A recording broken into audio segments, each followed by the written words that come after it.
क्या रहा उनके साथ? तो अगर बाबा साहब के बारे में, माननीय काशीराम साहब के बारे में अगर आप नहीं जान रहे, तो वो कहावत अब सटीक बैठेगी जो मैंने पहले कही थी। इसलिए कही थी मैंने वो कहावत। आज हम सब के सब एक बात से तो आप महसूस कर ही रहे होंगे कि जब भी आपके बात, आपके अधिकारों की बात आती है, आपके वो मुद्दे कहां गायब हो जाते हैं? टीवी देख रहे हो ना, सब शाम के टाइम टीवी देखते तो होंगे सारे के सारे। बचा लो अपने बच्चों को, नहीं तो यहाँ आतंकवादी बढ़ेंगे भैया। उदाहरण मेवात में देख लिया होगा, नौ में चल रहे थे ना हिंदू मुसलमान की बात करके, चल रहे थे कि नहीं चल रहे थे? अब आप कैसे बचे उस समाज से जो उपद्रवी थे? कैसे बचे? क्योंकि जाट समुदाय ने और मुस्लिम समुदाय ने दोनों ने कसम खाई थी कि भैया 2013 वाली गलती नहीं दोहरानी, क्योंकि 2013 की गलती हुई थी, उसी के कारण ये सरकार सत्ता में आई थी। तो इसलिए दोनों समुदाय ने अच्छा काम किया और एक बहुत बड़ा झगड़ा आपका रुक गया। कभी किसी मंत्री को देखा है जो लाइव टेलीकास्ट होते हैं, कभी किसी ने शिक्षा पे बात करी हो?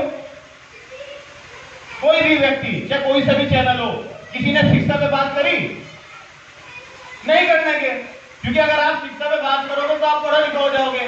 पढ़े लिखा हो जाओगे तो इन नालायक जितने भी सरकार बैठी है इनसे सवाल पूछोगे, तो जब सवाल ही नहीं पूछ पाओगे तो इसलिए तो आपके 22,265 स्कूल बंद हो गए यूपी में। आपको नहीं पता चला ये यूपी के अंदर 22,263 सरकारी स्कूल बंद हो चुके हैं। अब ये बताओ सरकारी स्कूल में किस समाज का बच्चा पढ़ता है? अमीर आदमी का या फिर हमारा पढ़ता है ना?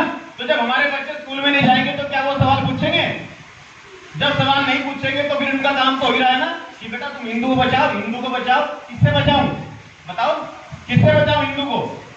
85% कहते हैं ये 85% हिंदू समाज है, मुस्लिम समाज कितना हुआ फिर उसके हिसाब से? तो अब 85% को डरा दिया गया छोटे समुदाय से, जबकि ऐसा कुछ है नहीं। असल में आपको हिंदू मुसलमान के चक्कर में करके उन्हें अपनी सत्ता कब्जानी है और वो कब्जा के बैठे हुए हैं। ये उनका जो छोटी, जिनकी संख्या छोटी है, परसेंटेज छोटी है, ये होशियार नहीं है। वे इसलिए बैठे क्योंकि हम मूर्ख हैं। हम छोटी छोटी बातों पे काम करना शुरू कर देते हैं।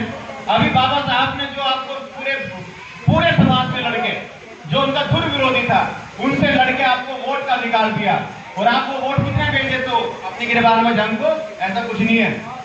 पहले अपनी गिरबान में जंग को कितने में दे देते हो वोट, और फिर कहते हो कि मुझे मेरा काम नहीं हुआ। मेरी बातें देखो आपकी बुरी लगेगी तो अगर कहो तो सच बोल दूं। आज आप जब भी अखबार में पढ़ते होंगे कि दलित समाज की महिला के साथ बदतमीजी वाला काम हो गया, दलित समाज की लड़की के साथ ऐसा काम हो गया, पता है कौन है गुनहगार? गुनहगार वो नहीं है जिसने वो कांड किया, गुनहगार है हम। क्योंकि अगर हम खेतों में मरते, अगर हम मजदूरी करते तो मजा ले हमारे घर की लड़की, घर की बहू खेत में चली जाती। तो कारण कौन है उसका? हमारा समाज है। इसलिए मैं कहता हूँ कि मैं जहां भी बोलता हूँ पहले पूछ लेता हूँ, भैया सच बोल दूं, मेरे समाज के बच्चे या लड़के या बुजुर्ग शाम के टाइम पत्ते खेल लेंगे और दूसरे समाज का व्यक्ति रणनीति बनाएगा कि सत्ता कैसे कब्जा में। ये गलती है। दारू पी कहते हो 100 रुपए का राउंड फिगर कर लो कि 100 रुपए की एक दिन की दारू खर्चा है, महीने में 3,000, बच्चे की फीस के लिए पैसे नहीं है, ये कहां से ला रहे हैं? बताओ कहां से लेकर रहे हैं?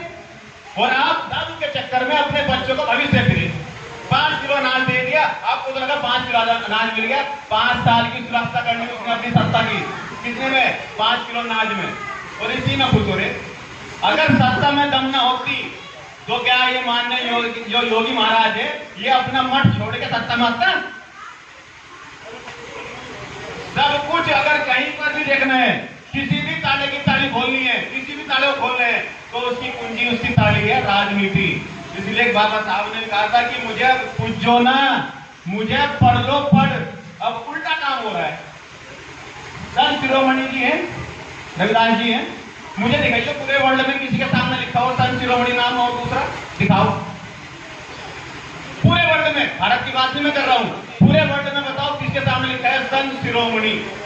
रविदास जी के अलावा है नहीं ना। दारू पी उन्होंने, दारू पी क्या कहा उन्होंने? अम्बेडकर साहब ने पी हो, और अम्बेडकर साहब या संत शिरोमणि रविदास जी, तो आप उन्हें क्या कर रहे? आप उन्हें पूछ रहे, फॉलो नहीं कर रहे। पूजना अलग चीज होती है, चिराग बत्ती लगा दी, उनके गुणों पे तो जाओ, गुण पूछते हैं आदमी के गुण, और कौन सा गुण स्वीकार कर रखा आपने अपने समाज में? तो पूजो ना उन्हें, ये देखो कि क्यों पूज रहे, क्योंकि वे संत महात्मा हुए, संत शिरोमणि के अलावा, रविदास जी के अलावा कोई पूरे वर्ल्ड में नहीं है। और आज उनकी जनरेशन कैसी हालत में है। तो मैं आप लोगों से ये निवेदन करना चाहता हूं कि जो बीत गया उस पर मुझे चर्चा नहीं करनी। आने वाला समय आपका हो सकता है, बशर्ते आप मजबूत करो हर चंद्रशेखर भाई के। आपको लग रहा है इनके अलावा कोई विकल्प आपके पास? बता दो मुझे। आज कहीं भी पूरे भारत में कोई गड़बड़ हो रही है, सबसे पहले चंद्रशेखर पहुंचता कि नहीं पहुंचता है? बताओ ईमानदारी से, पहुंचता है कि नहीं पहुंचते हैं? तो जब वो आदमी आज ना MP ना MLA कुछ नहीं है, तो अगर वो किसी भी क्षेत्र में जा सकते हैं तो किसकी बदौलत? समाज की बदौलत। और अगर ये समाज ही हाथ मजबूत करेगा तो वो प्रधानमंत्री का पद दूर नहीं है। एक बार कल्पना करके देखो कि आपके समाज का व्यक्ति लाल किले पर खड़ा होकर नीला झंडा फहरा रहा हो। चाहिए नहीं क्या ये दिन? जब अपना समाज का व्यक्ति वहां रहेगा तो नौकरी मिलेगी। नौकरी तो ठीक है, जो आदमी भाइयों बहनों करके सबकी लंका लगा रखी इस आदमी ने। जब सारी चीजों का प्राइवेट कर दिया, निजीकरण कर दिया, तो नौकरी का आरक्षण कहां मिलेगा आपको? कौन कहता है कि बाबा साहब का ये संविधान खत्म नहीं कर रहे? खत्म कर रहे हैं, और तरीके से खत्म कर रहे हैं। नौकरियों में आरक्षण था तो नौकरी के लिए कर दिया कि सब कुछ प्राइवेट, आपका आरक्षण खत्म। संगोल आया है आपके संसद में, संगोल, और डाल देना नेट पे कि संगोल का मतलब क्या होता है, समझ में आ जाएगा। राजतंत्र स्टार्ट होने वाला है। आज देख तो लो कितने ऐसे राज्य के मुख्यमंत्री है जिनके राज्य के मुख्यमंत्री को खरीदने में कितना पैसा लगा, किसी के पास डाटा है क्या? किसी के पास डाटा नहीं है। 55,000 करोड़ रुपए खरीदे हैं। अभी 4 दिन पहले सुभाष चंद्र का 5 लाख करोड़ रुपए माफ किया गवर्नमेंट ने। कितनों को बताइए?